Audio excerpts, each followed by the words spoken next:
प्रिय भैया बहनों, मैं उपस्थित हूँ कक्षा 8 की हिंदी का क्लास लेकर के। हमने पिछले क्लास में व्याकरण के 2 परिभाषाएं हमने पूरी की हैं, संज्ञा और सर्वनाम की। तो आज हम विशेषण के बारे में पढ़ने जा रहे हैं। विकारी शब्द विशेषण, ये आप स्क्रीन पे देख रहे हैं। संज्ञा और सर्वनाम शब्दों की विशेषता प्रकट करने वाले शब्दों को विशेषण कहते हैं। तो ये विशेषण की परिभाषा है कि वो संज्ञा और सर्वनाम शब्दों की जो विशेषता प्रकट करते हैं उनको विशेषण कहते हैं। अब इसके ये नीचे उदाहरण है, आप इसको पढ़ेंगे तो हमारे समझ में आ जाएगा कि विशेषण क्या होता है। जैसे बगीचा सुंदर है। अब बगीचा है ना, ये संज्ञा है, तो ये संज्ञा की विशेषता बता रहा है कि वो सुंदर है। तो ये सुंदर जो शब्द है, जो ज़्यादा काढ़ा है, ये क्या है? विशेषण है। फिर दूसरा उदाहरण है, दूर से तो पर्वत भी रमणीय लगते हैं। तो इसमें भी पर्वत क्या है? पर्वत संज्ञा है, और संज्ञा की विशेषता क्या है कि वो रमणीय लगते हैं। तो रमणीय इसकी क्या होगी? विशेषता। फिर तीसरा है, कौरव 100 थे। अब कौरव भी संज्ञा है, तो ये 100 थे, 100 उनकी क्या है? विशेषता है कि वो 100 थे, तो ये भी विशेषण हो गया। फिर है, 1 लीटर दूध पर्याप्त होगा। तो दूध की विशेषता है 1 लीटर, तो ये भी संज्ञा है। फिर अगला उदाहरण है, 5 किलोग्राम आम ले आओ। तो आम भी संज्ञा है और इसकी विशेषता क्या है? 5 किलो, तो ये विशेषण है। यह तालाब है, तो तालाब संज्ञा है, तो ये भी क्या हो गया? विशेषण। यह शब्द जो है ये विशेषण हो गया। फिर है, जोधपुरी जूतियाँ सुंदर होती हैं। तो जोधपुरी जूतियाँ संज्ञा है, जोधपुरी जो है वो क्या हो गया? विशेषण हो गया। तो बड़े और गहरे जो छपे शब्द हैं, सुंदर, रमणीय, 100, 1 लीटर, 5 किलोग्राम और तथा जोधपुरी, ये क्रमशः बगीचा, पर्वत, कौरव, दूध, आम, तालाब और जूतियों की गुणात्मक, संख्यात्मक और परिमाणात्मक और संकेतात्मक और व्यक्तिक विशेषता बताते हैं। अतः ये शब्द विशेषण शब्द हैं।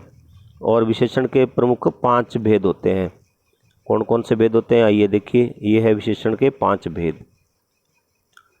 पहला है गुणवाचक विशेषण, और दूसरा है परिमाणवाचक विशेषण, तीसरा है संख्यावाचक विशेषण, और चौथा है संकेतवाचक विशेषण, और 5वां है व्यक्तिवाचक विशेषण। अब हम इनका भेदों का अध्ययन करेंगे। गुणवाचक विशेषण कौन सा होता है? जिन शब्दों के द्वारा संज्ञा या सर्वनाम के गुणों का बोध होता है उन्हें गुणवाचक विशेषण कहते हैं। जैसे फुलवारी में पीले फूल खिले हैं, तो ये उसका गुण है ना फूल का कि वो पीले हैं। केला मीठा होता है, ये केले का गुण है कि वो मीठा होता है। कबूतर चितकबरा होता है, ये कबूतर की विशेषता है कि वो चितकबरा होता है, ये उसका गुण है। पर्वत ऊंचा होता है, तो ये पर्वत का ये गुण है कि वो ऊंचा होता है। तो ये गुणवाचक विशेषण हो गया, जिससे गुण का पता चलता हो। फिर दूसरा है परिमाणवाचक विशेषण। परिमाणवाचक, जिन शब्दों के द्वारा संज्ञा और सर्वनाम शब्दों का तोल, माप व नाप प्रकट होता है उन्हें परिमाणवाचक विशेषण कहते हैं। तो जिन शब्दों से क्या होता है? संज्ञा और सर्वनाम जो शब्द होते हैं उनका तोल भी और माप भी और नाप भी, इसमें 3 चीज़ें हैं ये। तो ये 3 चीज़ें आती हैं, तो वो उसको क्या कहते हैं? उसको परिमाणवाचक विशेषण कहते हैं। जैसे किलो भर बादाम ले आओ, तो ये तोल हो गया ना, किलो भर बादाम ले आओ, तो ये बादाम की विशेषता होगी। फिर है, कुर्ते के लिए 3 मीटर कपड़ा ले आओ, ये नाप हो गया, कुर्ते के लिए 3 मीटर कपड़ा। फिर है, प्रत्येक व्यक्ति को दिन भर में कम से कम 3 लीटर पानी पीना चाहिए। तो ये हो गया, जो 3 लीटर है ये क्या हो गया?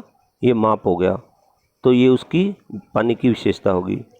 यहाँ इन वाक्यों में गहरे छपे जो शब्द हैं, किलो भर, 3 मीटर और 3 लीटर, ये क्रमशः बादाम का तोल, कपड़े की लंबाई, पानी की मात्रा का बोध कराते हैं। अतः ये परिमाणवाचक विशेषण है।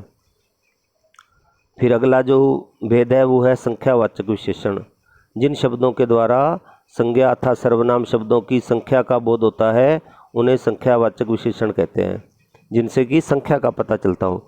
जैसे बहुत से लोग नेताजी का भाषण सुन रहे थे, तो इससे संख्या का पता चलता है कि बहुत से लोग। दूसरा उदाहरण है, हमारे विद्यालय में 700 विद्यार्थी हैं। तो इन दोनों वाक्यों में गहरे छपे शब्द बहुत से तथा 700 क्रमश लोगों की और विद्यार्थियों की संख्या प्रकट करते हैं। अतः ये दोनों शब्द संख्यात्मक विशेषण हैं। प्रथम वाक्य में बहुत शब्द से लोगों की निश्चित संख्या का पता नहीं चलता, जबकि दूसरे वाक्य में 700 शब्दों से विद्यार्थियों की निश्चित संख्या का पता चलता है।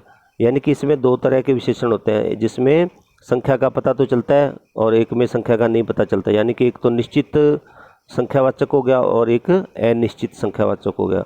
ये दोनों ही संख्यावाचक विशेषण में आते हैं। फिर इसका अगला भेद है संकेतवाचक विशेषण।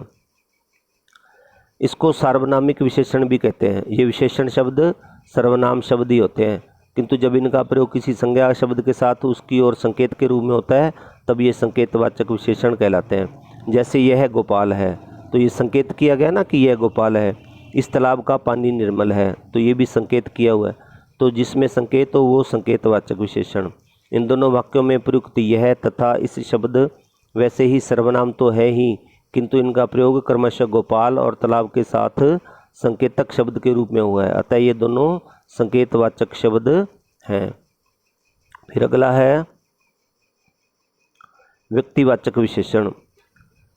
जिन विशेषण शब्दों का निर्माण व्यक्तिवाचक संज्ञा शब्दों में होता है उन्हें व्यक्तिवाचक विशेषण कहते हैं। तो जिन विशेषण जो शब्द होते हैं उनका क्या होता है, व्यक्तिवाचक संज्ञा शब्दों से निर्माण होता है, उसे व्यक्तिवाचक विशेषण कहते हैं।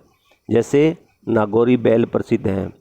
अब बैल कौन से प्रसिद्ध है, नागौरी, ये विशेषता है, व्यक्तिगत विशेषता है ना। गुजराती गरबा विश्व प्रसिद्ध है। भीनमाली जूतियाँ बहुत मजबूत होती हैं। बीकानेरी नमकीन स्वादिष्ट होता है। उपयुक्त वाक्यों में गहरे छपे शब्द नागौरी, गुजराती, भीनमाली तथा बीकानेरी व्यक्तिवाचक संज्ञा शब्द क्रमशः नागौर, गुजरात, भीनमाल तथा बीकानेर से बने हैं और बैल, गरबा, जूतियाँ तथा नमकीन की विशेषता प्रकट करते हैं, अतः ये शब्द व्यक्तिवाचक विशेषण हैं। इस प्रकार ये विशेषण की परिभाषा और इसके भेद हमने पढ़ लिए। तो मैं इस वीडियो के साथ आपको ये इसकी परिभाषा और इसके भेदों की एक PDF फाइल भेज रहा हूँ। आप उसको देख के इसको पक्की कॉपी में, इसकी जो हमने दूसरी कॉपी लगाई है ना हिंदी व्याकरण की, हिंदी सेकंड की एक कॉपी लगाई है हमने नई, जिसमें हमने संज्ञा भी करी होगी, सर्वनाम भी करे होंगे। अब उसमें ये विशेषण की परिभाषा और उसके भेद भी आपको गृह कार्य के रूप में करने हैं। ठीक है। जय हिंद, जय भारत।